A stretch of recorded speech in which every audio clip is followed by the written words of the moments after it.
En pali, Bouddha signifie « celui qui est illuminé ». C'est le nom donné au prince Siddhartha Gautama, fils du roi Suddhodana, né il y a plus de 25 siècles à Kapilavatthu, au nord de l'Inde. Sa mère, la reine Maya, mourut 7 jours après sa naissance. C'est sa tante, Pajapati, qui s'occupa de lui et l'aima comme son propre fils. Il se maria avec la princesse Yasodhara et eut un fils, Rahula. Adolescent, il avait eu l'occasion de s'échapper du palais et de se promener dans la capitale, Kapilavatthu. Il avait été témoin de phénomènes naturels tels que la vieillesse, la maladie et la mort, et en fut profondément affecté. À l'âge de 29 ans, il décida de quitter sa vie dorée, qui était jusqu'alors la sienne, et de partir dans les profondeurs des forêts et des montagnes, à la recherche de la voie menant à la libération du cycle infernal des naissances et des morts. Il mena une vie d'ascète, cherchant un remède pour guérir la souffrance humaine. À 35 ans, après 6 années de recherche et de pratique, suite à une méditation intense, assis sous l'arbre Bodhi, il fut subitement et complètement illuminé. Il devint alors le Bouddha Sakyamuni, c'est-à-dire l'illuminé, et passa le reste de sa vie à prêcher sa doctrine, afin que les êtres puissent aussi se libérer.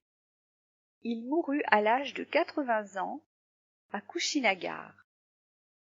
Par son illumination, il saisit profondément les causes qui plongent les êtres sensibles dans le flot perpétuel du cycle des naissances et des morts, ainsi que la voie menant à la cessation et à la libération de ce cycle.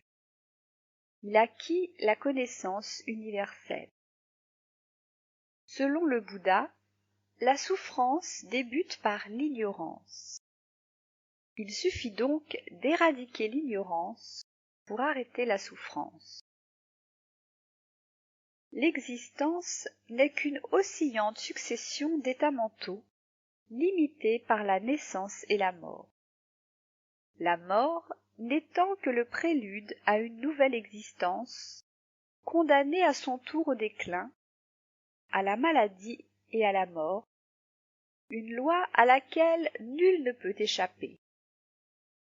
Le seul moyen de mettre fin à cette course absurde de souffrance, c'est d'en détruire la cause, car l'existence n'a pour origine que le désir.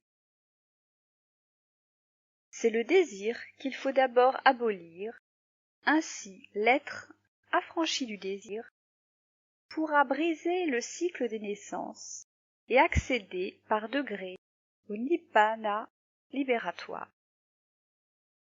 Le bouddhisme n'est pas une religion dans le sens ensemble de croyances et de pratiques ayant pour but les rapports de l'homme avec la divinité ou le sacré, ou, si on entend par religion, la reconnaissance et le culte d'un Dieu créateur tout-puissant, de qui dépend la destinée humaine. Bouddha affirme que la destinée de l'homme dépend de lui-même, de ses pensées, de ses paroles et de ses actes. L'homme est pleinement responsable de son bonheur comme de ses malheurs. Le bouddhisme est au-delà des dogmes. Le Bouddha n'était pas un dieu ou un fils de Dieu. Il n'a jamais demandé que l'on adore et le vénère comme tel. La foi dans le bouddhisme n'est pas aveugle. Elle est basée sur la raison, l'observation et l'esprit critique. Le Bouddha a recommandé de ne rien accepter aveuglément, mais de tout examiner par soi-même. Il doit suivre ce qui lui semble vrai, juste, a-t-il dit. Il faut comprendre avant de croire. Si vous croyez en moi sans m'avoir compris, vous êtes dans l'erreur. Vous ne devez pas croire d'emblée ce que je vous dis, ni ce que les autres disent. Ne croyez pas parce que tel maître l'a dit. Ne croyez que si vous estimez que c'est conforme à la logique et à la vérité, et utile à vous comme aux autres, dans le présent comme dans le futur. Soyez vous-même votre propre lumière, votre propre maître. Le Bouddha a été le premier à dénoncer les inégalités de la société indienne à son époque. Il disait : à la naissance, personne ne porte aucun signe qui distingue le noble de celui qui ne l'est pas. Je suis devenu Bouddha, vous allez, vous aussi, devenir Bouddha, parce que nous en avons tous la possibilité. Ainsi, nous sommes tous égaux, chacun porte en lui la possibilité de devenir Bouddha. Personne ne peut se prétendre supérieur aux autres.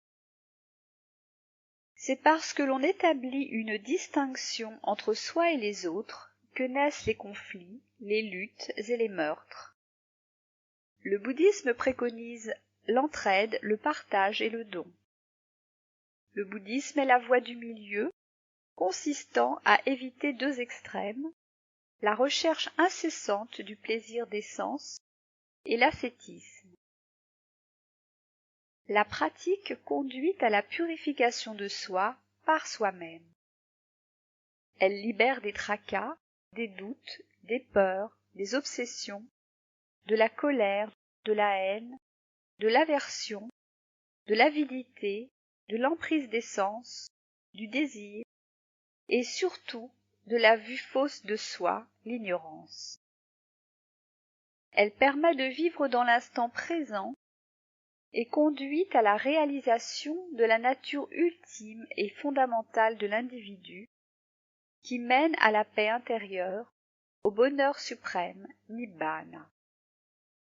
Nibbana est au-delà de la logique et du raisonnement, et il doit être réalisé par chacun.